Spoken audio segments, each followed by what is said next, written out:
वो अपने आप ही मंत्र पढ़ लेते हैं। क्योंकि भगवान के वाहन है गरुड़। तो जिस प्रकार से हम सबकी गाड़ियों में क्या लगा रहता है, साउंड सिस्टम, म्यूजिक सिस्टम लगा रहता है, उसी प्रकार से भगवान के भी वाहन में म्यूजिक सिस्टम लगा हुआ है। कौन सा? गरुड़ भगवान।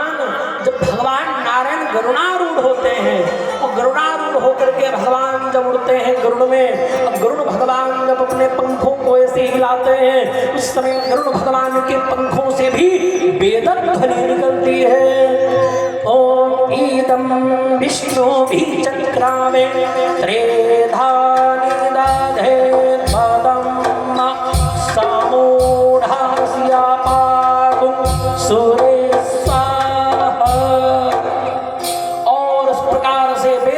निकलती है गरुड़ भगवान के पंखों से। और पुरुष सुक्तादि, श्रेष्ठ सुक्तादि, रुद्र सुक्तादि विविध प्रकार के यजुर्वेद, सामवेद, अथर्ववेद और इस प्रकार से अनेकानेक वेदों की, वेदांतों की ध्वनि निकलती रहती है भगवान गरुड़ के पंखों के द्वारा। तो जब आप घंटी बजाते हैं तो भगवान के जो साथ में गरुड़ जो भी देवता घंटी में रहते हैं वो अपने आप ही मंत्र पढ़ लेते हैं और आपका भोग स्वीकार हो जाता है। इसलिए घंटी बजाने की परंपरा है, इसलिए घंटी बजाई जाती है महाराज। सुंदर दर्पणों ने भी घंटी बजाई है और सुंदर भोग लगा रहे हैं रंगनाथ का। कैसे बाबा जी भी कहते हैं, भोजन करते बोले जब राजा नहीं आवत जयमाल समाजा। भोजन करते बोले जब राजा नहीं आवत जयमाल समाजा। कौशल्या जब बोलन जाए तो तुमके प्रभु चलाई पराई। कौशल्या जब बोलन जाए तुमके प्रभु चलाई पराई। एक बार जननी अनवाए कर श्रृंगार पलना पोढ़ाए। एक बार जननी अनवाए कर श्रृंगार पलना पोढ़ाए। कुल इष्ट देव भगवान पूजा हेतु कीन्ह रचना। कुल इष्ट देव भगवान पूजा हेतु कीन्ह रचना। करी पूजा एक चढ़ावा हाथ गऊजा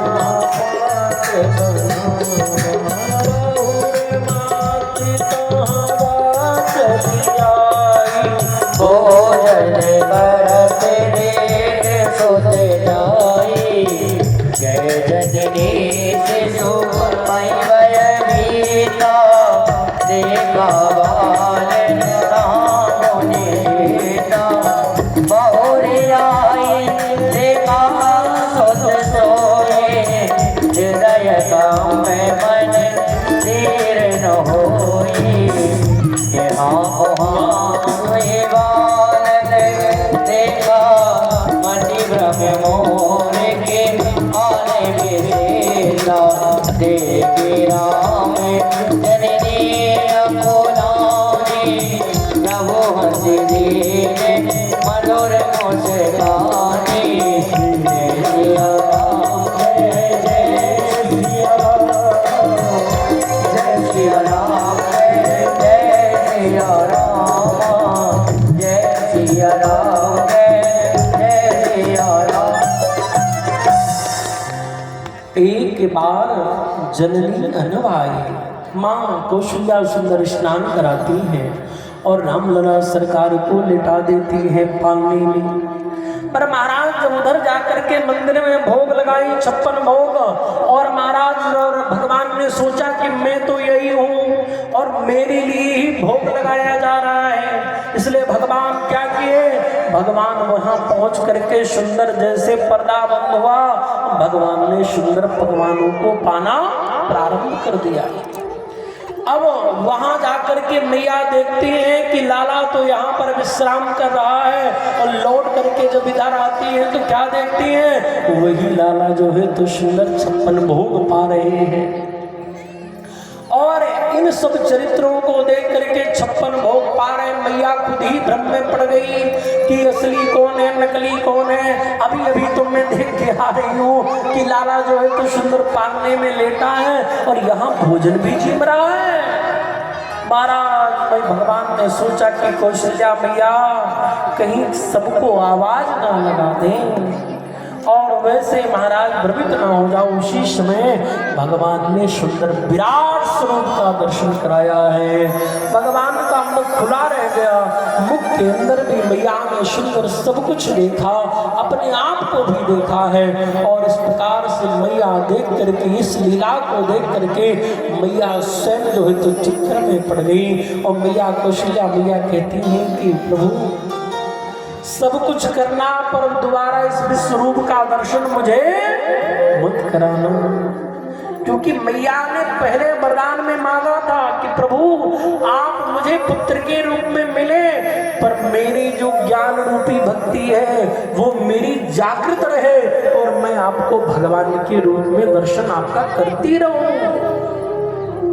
तो इस प्रकार से भगवान बीच बीच में बोध कराने के लिए कुछ न कुछ लीला भगवान करते रहते हैं। और जब इस प्रकार से लीला की तो मैया ने कहा आज के बाद अब मुझे इस लीला का दर्शन मत कराना। जिस प्रकार से सुंदर विश्व रूप विराट स्वरूप का दर्शन कराया। आगे चलकर के सुंदर दिव्य महाराज विविध प्रकार के प्रसंगों में महाराज सुंदर दशरथ जी भोजन के लिए बुलाते हैं, पर भगवान बालकों के साथ में खेलते हैं। खेलते हुए बार बार आवाज देते हैं पर आते नहीं हैं, क्योंकि अकेले बुला रहे हैं साथ। क्योंकि भोजन तो सबके जितने भी इष्ट मित्र हैं सबके साथ में होना चाहिए, पर दशरथ जी अकेले बुला रहे हैं। और कौन बुला रहा है? राजा बुला रहे हैं। तो भगवान कहते हैं मैं तो राजाओं के बुलाने पे आता ही नहीं हूँ, मैं तो केवल भक्त के ही बुलाने पे आता हूँ। और जब कौशल्या जी बुलाने के लिए गए हैं तब राम जी ठुमुक ठुमुक करके सुंदर दिव्य आए हैं और आकर के सुंदर तब जाकर के प्रसाद पाते हैं। पर प्रसाद पाते हुए भी दशरथ जी रोकना चाह रहे हैं, पर कभी हाथ के इधर से कभी उधर से, और महाराज दधियोदन लपटाए मुख में दही और योदन जो है तो दधियोदन लेकर के सुंदर दिव्य लेकर के भागते हैं। और क्यों भागते हैं? बोले कागभूषणी जी को प्रसाद देने के लिए चारों तरफ फैला देते हैं ताकि कागभूषणी जी को भी वह प्रसाद प्राप्त हो सके। इस प्रकार से विविध प्रकार की लीलाएं कर रहे हैं। सुंदर यहाँ वाल्मीकि मुनि ने सुंदर वर्णन करते हैं और विविध प्रकार की लीलाओं का जो है तो सुंदर यहाँ पर वर्णन करते हैं। बोले राघवेंद्र सरकार की। इसके बाद सुंदर राघवेंद्र सरकार सुंदर बड़े हुए। गुरुदेव वशिष्ठ जी ने उनको सुंदर शिक्षा दी है और महाराज सुंदर भगवान को सुंदर पढ़ने के लिए किसके पास भेजा जाता है? महर्षि वशिष्ठ जी के पास। और गुरु ग्रह पढ़न गए रघुराई, अल्पकाल सब विद्या पाई है कि आई है? आई है। पाई का मतलब तो ये हुआ कि भैया किसी ने दिया, पर जो ज्ञान है आजकल विद्या पाई जा रही है। कैसे? बोले महाराज आजकल ज्ञान जो मिल रहा है स्कूलों में मिल रहा है, जो ज्ञान वो पाई वाला ज्ञान मिल रहा है। बोले महाराज किस प्रकार का? पाई और आई में बहुत अंतर है। पाई का मतलब हो गया टंकी का पानी और आई का मतलब हो गया कुएं का पानी। भाई टंकी के पानी चल रहा, आप नल खोल दो तो टंकी में जितना पानी होगा वही नीचे आएगा पूरा, और पूरा टंकी खत्म हो गई तो पानी फिर नीचे नहीं गिरेगा। पर कुएं में क्या है? बोले महाराज कुएं में कितना भी पानी खींचो पर कुएं का पानी खत्म नहीं होता, क्योंकि उसमें झिरन लगा हुआ है। पानी आता जा रहा है, आता जा रहा है। जो पाई हुई विद्या है वो आजकल की विद्याएं हैं महाराज। जैसे स्कूली ज्ञान कैसा है आज का, बोले महाराज रटाई जा रही है। कहते 3 महीने में कोर्स पूरा कर देंगे, है? 3 महीने में कोर्स पूरा है, 6 महीने में कोर्स पूरा है, डायरी बनी हुई है और डायरी के आधार पे ही रटा हुआ है। हमारा डायरी के अतिरिक्त कुछ पूछ लिया जाए तो बोले नहीं है, नहीं पता है, केवल डायरी के अंदर का ही पता है। तो वो टंकी का पानी है महाराज। कुएं का पानी क्या है, बोले महाराज उसको बड़े संतम ढंग से उसको पढ़ा जाए, उसको समझा जाए। जैसे भाई 2 से 2 को जोड़ा तो 4 हो गया, 4 से 4 को जोड़ा तो 8 हो गया। ये हमें बताया गया है, पर ज्ञान क्या है, सच्चा ज्ञान क्या है? बोले हमें जब ये पता हो जाए कि 2 से 2 को 4 को जोड़ा तो 4 हो गया, 2 से 2 को जोड़ा, पर जब ये ज्ञान हो जाए कि ये 2 कहां से आया, यह 2 भी कहां से आया, तो समझना चाहिए कि वो ज्ञान है। नहीं तो महाराज फार्मूला लगा करके महाराज ये तो हमें बता दिया गया कि आप ऐसा करो तो ये ऐसा हो जाएगा। इसलिए ज्ञान क्या है, सच्चा ज्ञान क्या है? बोले महाराज सच्चा ज्ञान वही है जिसमें महाराज अपने आप ही स्फुरित हो जाए, ज्ञान अपने अंदर ही अंकुरित होने लग जाए, वही सच्चा ज्ञान है। तो राम जी के पास में विद्या सब पाई नहीं, गुरु जी के द्वारा कृपा के द्वारा अपने आप ही सारी विद्या उनके अंदर आ गई है। गुरु सुश्रया विद्या, विद्या कैसे प्राप्त होती है? बोले गुरु सुश्रया विद्या, गुरु की सेवा करने से विद्या प्राप्त होती है। आज का समय क्या है, गुरु जी की हिम्मत है कि एक बार बच्चे को डांट दें? नहीं है हिम्मत की बच्चे को डांट दें। पता चला दूसरे दिन घर के लोग ही पहुंच गए गुरु जी के पास, गुरु जी आपने बच्चे को कैसे डांट दिया? और आज का समय तो और भी है, अब मुझे ज्यादा क्या कहना इस विषय पे, सब जान ही रहे हैं, आप सब लोग प्रबुद्ध बैठे हैं।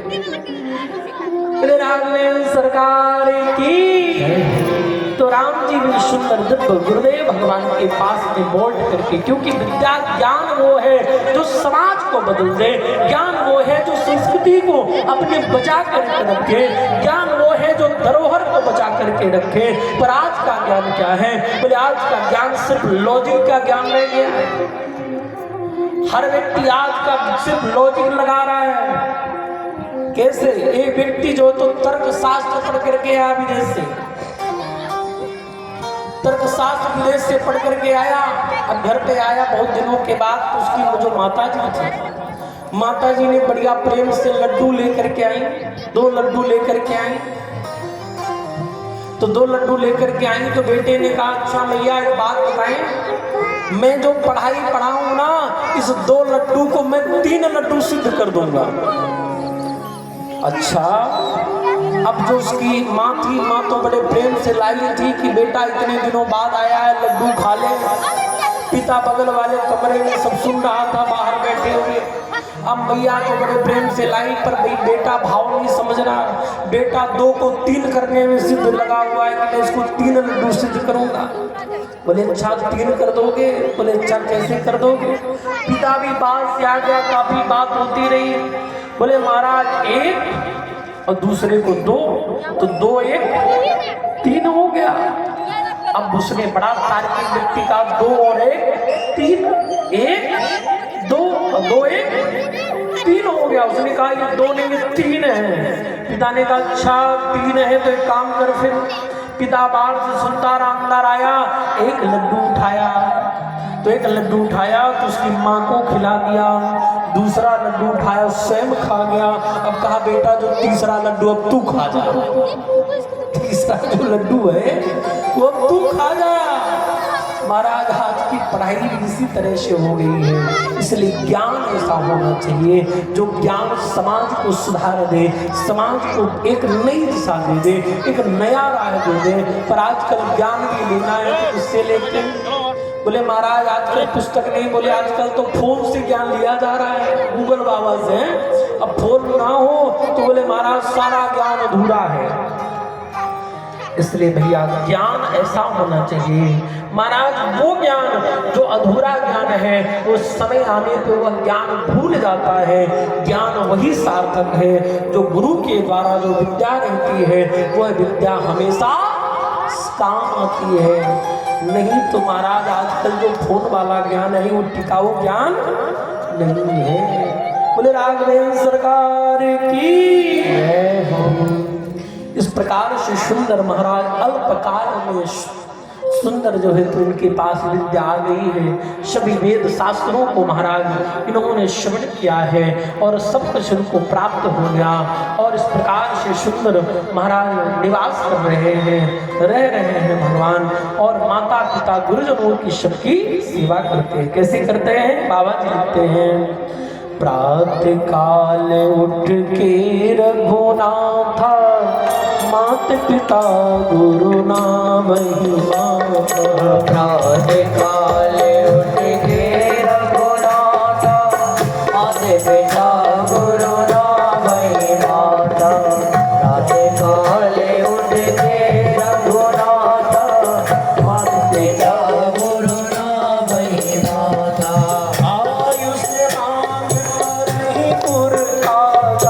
देख चरित हर सही मन राजा, आदित रही पुरकाजा।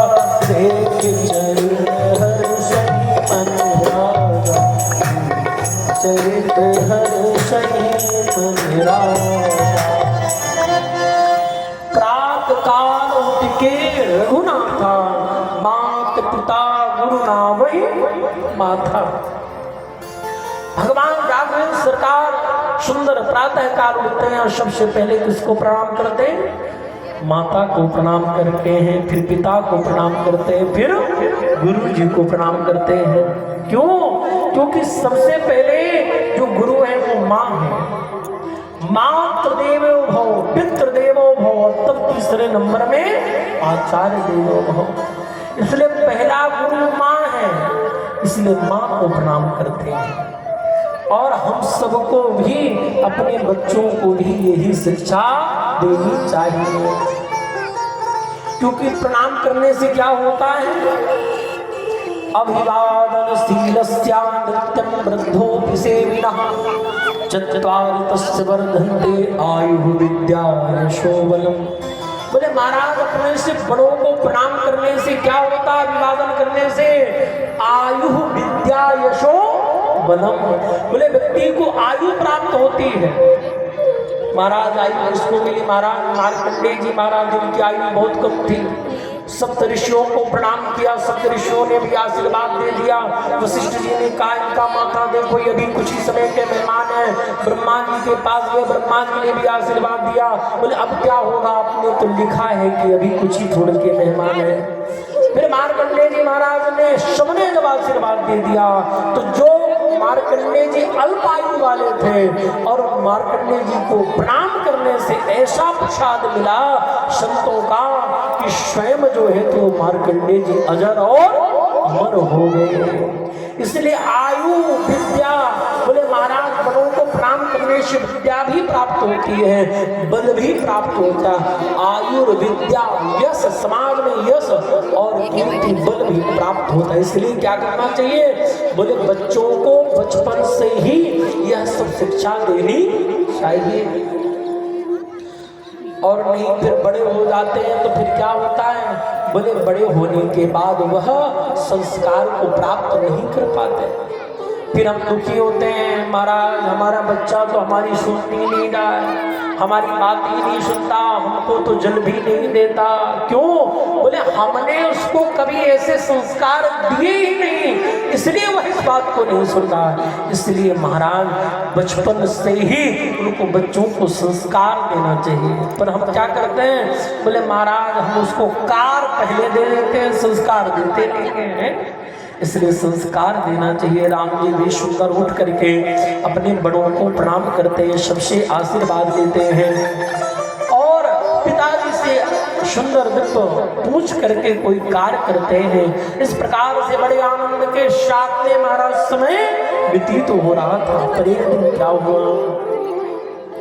कि दशरथ जी के मन में एक चिंता व्यापी है। दशरथ जी के मन में एक चिंता हुई। कौन सी चिंता हुई?